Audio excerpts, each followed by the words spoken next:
All right, let's dive into the world of gemology and specifically getting you ready for a job interview for a gemologist position. Um, it's a pretty amazing field to be in, working with these these beautiful and precious stones. Yeah, it really is. And it's a field that's really growing a lot, especially in places like China and India. It's really interesting to see how these emerging markets are driving the demand for gemology expertise. For sure. So we've got some awesome resources for this deep dive. We're looking at RoleCatcher's Career Guide and their interview guide specifically for gemmologists. Yeah, these guides really dig deep into, not just the technical stuff, but also how to really present yourself as the ideal candidate in an interview. Yeah, and that's what we're going to be talking about today, how to ace that interview. So let's start with the basics. The Career Guide defines a gemmologist as someone who determines a gem's value. But it's got to be more than just, looking at a stone and saying, oh, that's pretty. Oh, yeah, for sure. It's about really understanding the science behind the sparkle, so to speak. A gemologist uses their knowledge to assess the quality, like, is this gem real or is it synthetic? And then there's the question of how valuable it is. We use special tools to look at things like how clear the gem is, its color, the carat weight, all those So factors. it's kind of like being a detective, right? But instead of solving crimes, you're unlocking the secrets of gemstones. Yeah, I like that analogy. I noticed that the Career Guide mentioned something called provenience. What exactly is that, and why is it such a big deal when it comes to a gem's value? Provenience is basically a fancy way of saying where a gem is from. And just like with, say, wine, the origin of a gemstone can have a huge impact on its value. Think about it this way. Cashmere sapphires. They're legendary for their intense velvety blue color. And that's all thanks to the unique geology of the Kashmir region. Oh, wow, I see. So a cashmere sapphire is going to be worth a lot more than a sapphire from, say, Montana. Exactly. The origin is like a stamp of quality. It adds to the story and the allure of the gem. Okay, so we've got the basics down, but now let's get to the heart of the matter, and that's the interview itself. I mean, even for someone who knows their gems inside and out, interviews can be, well, kind of scary. Yeah, I think everyone gets a little nervous before an interview, but that's where RoleCatcher can really be a lifesaver.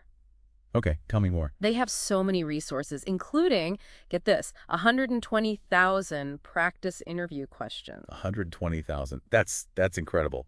All right, so let's look at a question that seems to pop up in a lot of gemology interviews. It's in the interview guide, and it's, can you tell us about your education and training in gemology? How should someone approach a question like that? Well, the key is to be concise and relevant. Start by giving them a quick overview of your education. Do you have a degree or a diploma in gemology? Or maybe something closely related. Then mention any certifications you've earned, like the GIA Graduate Gemologist certification is a big one. But don't just list them. Explain how those qualifications have given you the knowledge and skills to really excel as a gemologist. So it's all about connecting the dots for them, showing how your background makes you the perfect fit for this job. Exactly. Okay, now for a question that seems a little trickier. How do you identify a synthetic diamond? I imagine this one really requires some technical knowledge. Oh, yeah, definitely. This is your chance to showcase your expertise. You could talk about using a microscope to examine the diamond for growth patterns.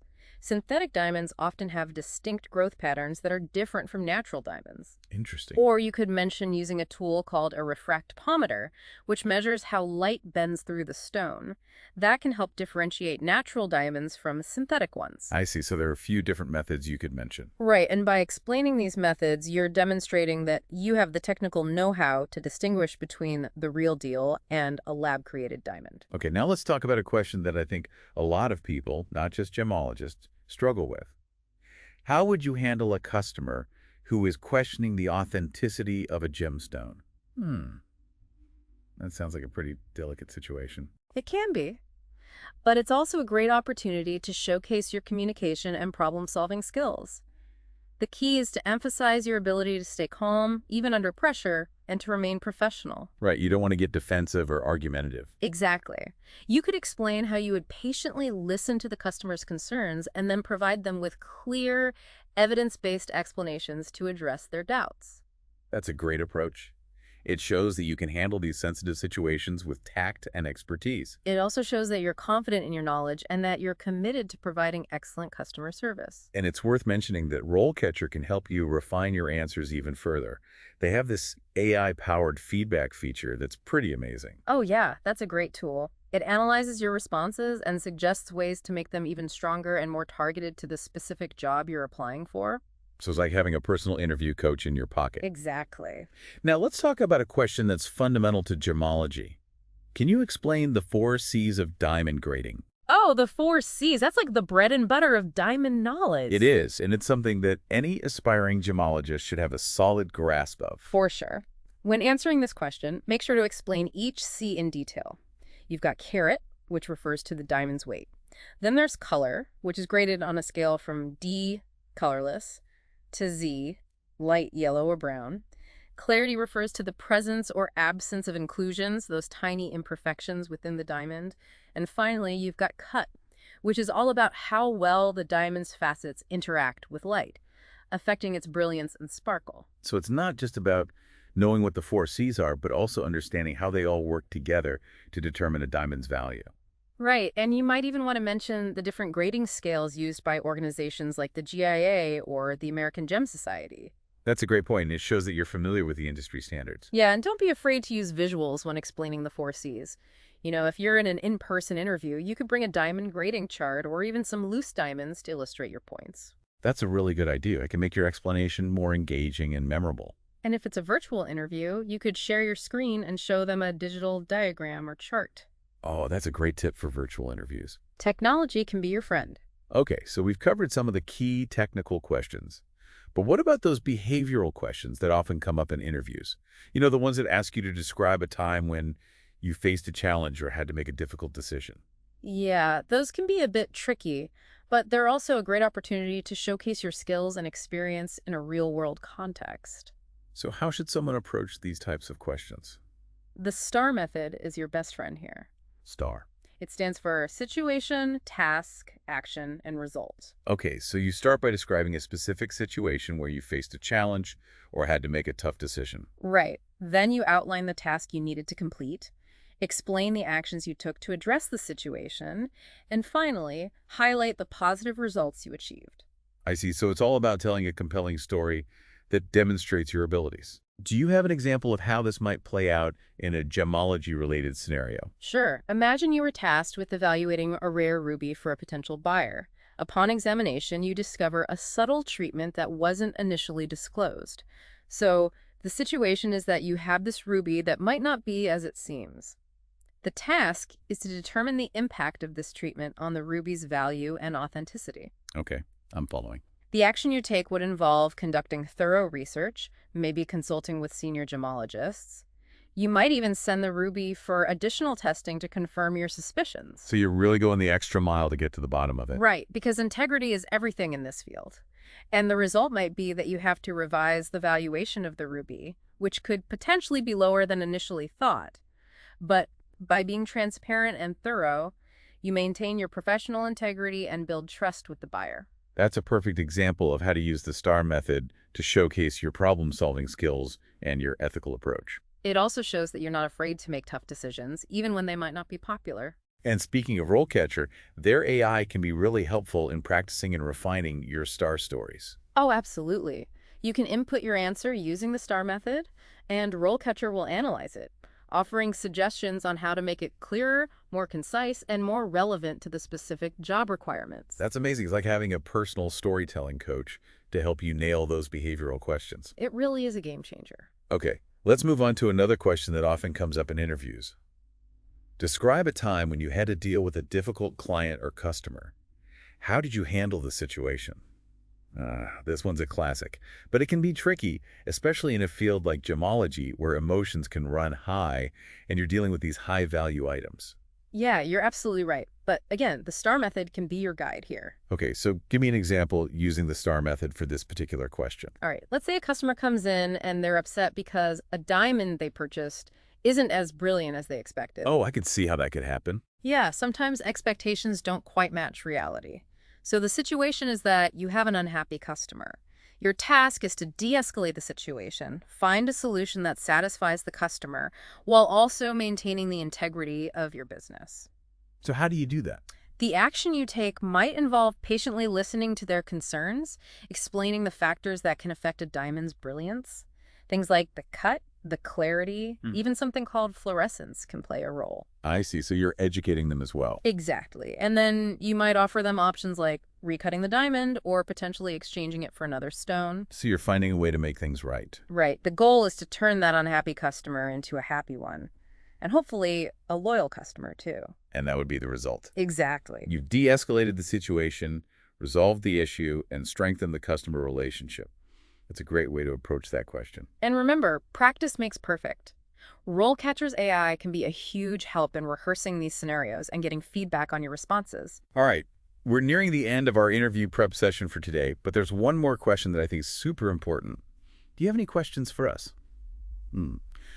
This is a question that comes up at the end of almost every interview, and it's a chance for you to show the interviewer that you're truly interested in the position and the company. It's a really valuable opportunity. So what are some tips for handling this part of the interview effectively? Well, first of all, avoid asking generic questions or questions that could easily be answered with a quick Google search. You want to show them that you've done your homework and that you're genuinely curious to learn more. Okay, so what kind of questions should you ask? Ask thoughtful questions that demonstrate your interest in the specific role and the company culture. For example, you could ask about the company's commitment to sustainability in the gem and jewelry industry. Or you could inquire about opportunities for professional development and growth within the company. Those are great examples. And remember, RoleCatcher can be a helpful resource here, too.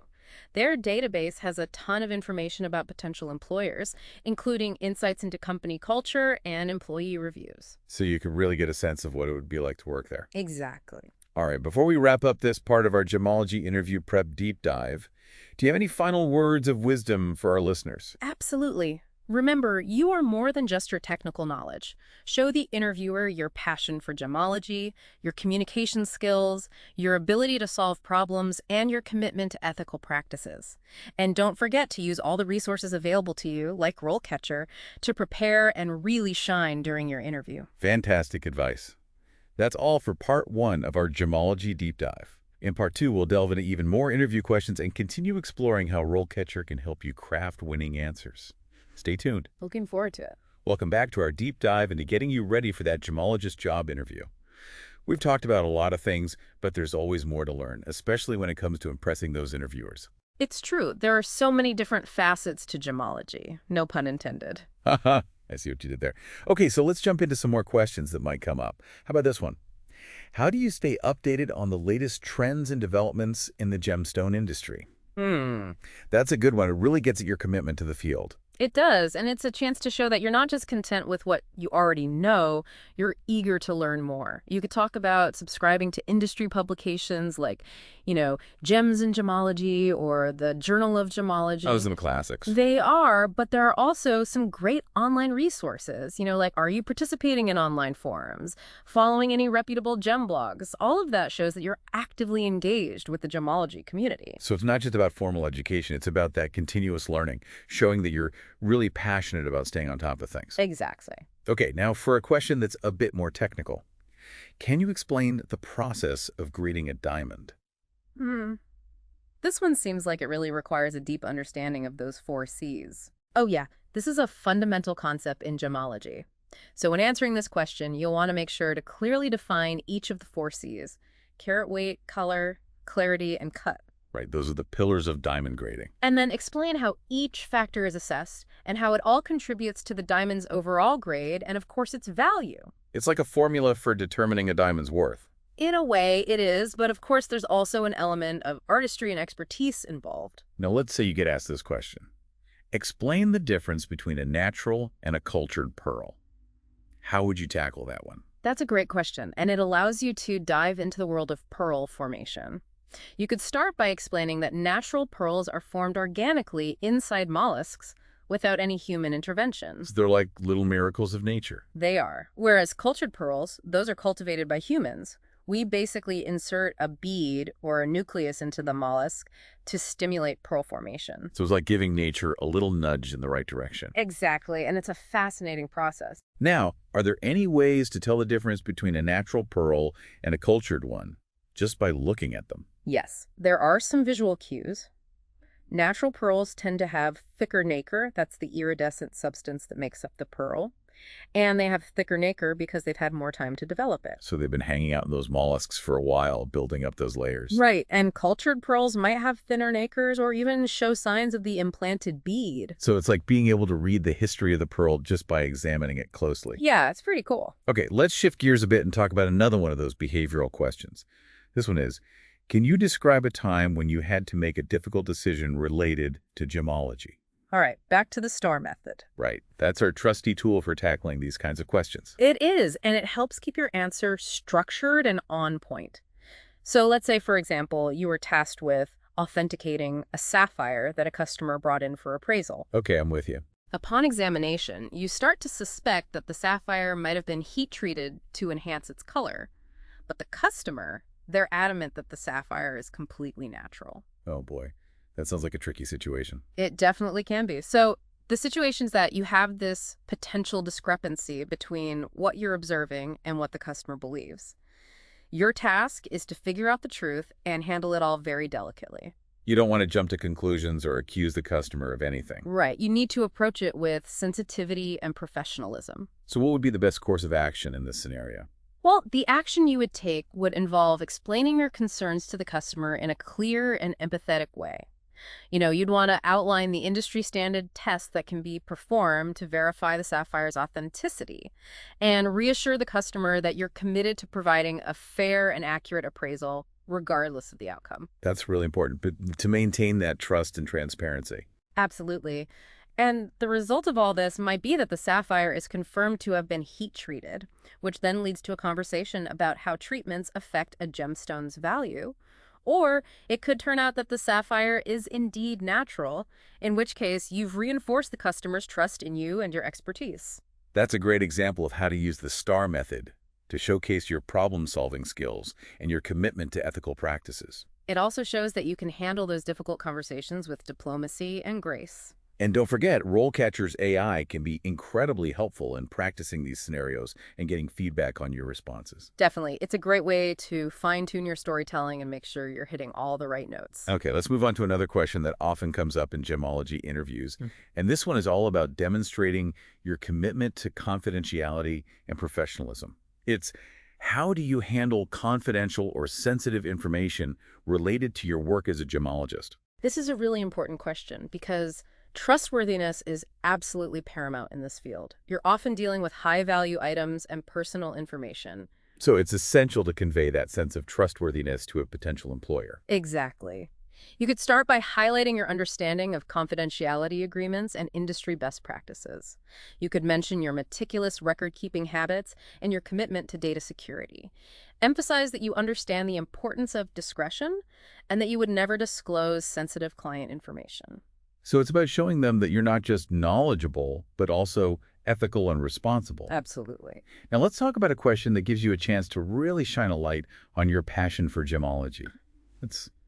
What is it about gemology that excites you the most? This is a great question because it allows you to let your enthusiasm shine through. Think about what truly captivates you about this field. Is it the scientific aspect of gem formation? The artistry of gem cutting?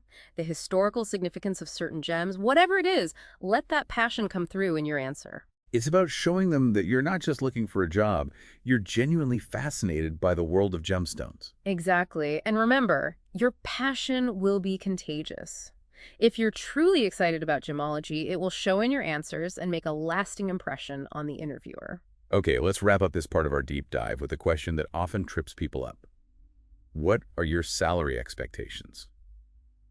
This one can be a bit tricky to navigate. It can be. It's important to do your research beforehand, look at industry salary surveys, and consider your level of experience and qualifications. You might even want to reframe the question a bit. You could say something like, I'm more interested in finding the right fit in terms of the role and the company culture.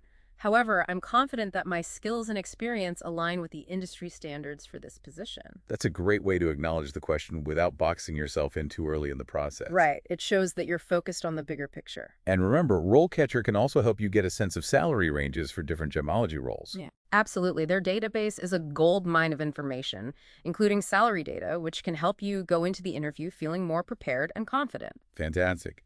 Well, that wraps up part 2 of our deep dive into gemologist interview prep. We've tackled some challenging questions and explored how RoleCatcher's AI can be your secret weapon in crafting winning answers. In Part 3, we'll shift gears a bit and talk about career insights and how to make the most of your gemology journey. Stay tuned. All right, welcome back to our deep dive on all things gemology. We've prepped you for that interview, but now let's talk big picture. Like, how do you actually build a career in this amazing field? It really is an exciting field to be in. It is, and the career guide mentions all these specializations within gemology. Like, you don't just have to be a general gemologist. Oh yeah, you can really niche down, so to speak. As you gain more experience, you might find yourself drawn to, say, a particular type of gemstone. Okay, so like what? Give me an example. Well, maybe you become a diamond expert, or you specialize in colored gemstones like rubies and sapphires. Or even pearl. Exactly, you could become a pearl specialist. So it's like being a connoisseur, but for gems. I like that. Like a sommelier, but instead of wine, it's precious stones. And your expertise can go even further. You could focus on a specific region known for certain gems, like Burmese rubies or Colombian emeralds. Oh, wow. So you could become an expert in the gems of a particular place. Yeah, it's like having a geographic specialty, you know? Like a gem explorer. Exactly. So many cool options. And there are other paths you could take. You could specialize in gem identification, or grading, or appraisal. So many different ways to apply your knowledge. Absolutely. What would you say are some, like, key ingredients for success in this field, besides just the technical knowledge? Well, passion is huge. You got to really love gemstones and be fascinated by them, their beauty, their history, even the scientific properties, how they form, all of that. And a keen eye for detail, right? Oh, for sure. You're going to be examining these stones so closely, looking for tiny variations in color, clarity, cut. And you mentioned earlier that integrity is super important in this field. Absolutely. You're handling valuable items, and people are trusting you to be honest and ethical in your assessments. Building that reputation for integrity, it's crucial. Makes sense. The career guide also mentioned joining professional organizations like the GIA or the GEMA.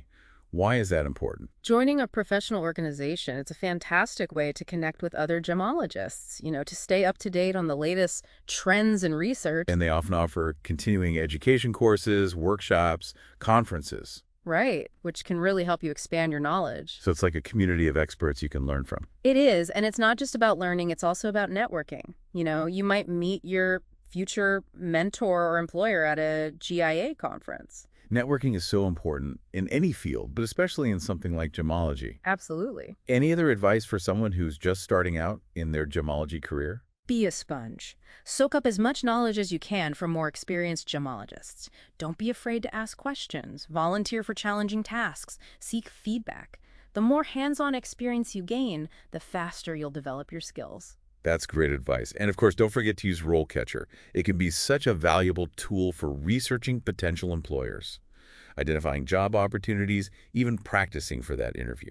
Couldn't agree more. Well, I think that about wraps up our deep dive into the world of gemology. We've covered a lot, from understanding the role of a gemologist to acing that interview, and then, of course, building a successful career in this amazing field. We've given you the tools and hopefully inspired you to take the next step. Exactly. So if you're out there and you're thinking about a career in gemology, go for it. It's a truly rewarding field. It is. With passion, dedication, and, the right resources, you can achieve anything. Absolutely. So that's a wrap on today's episode. Thanks for tuning in. And be sure to check out the show notes for all those helpful links. Until next time, keep shining.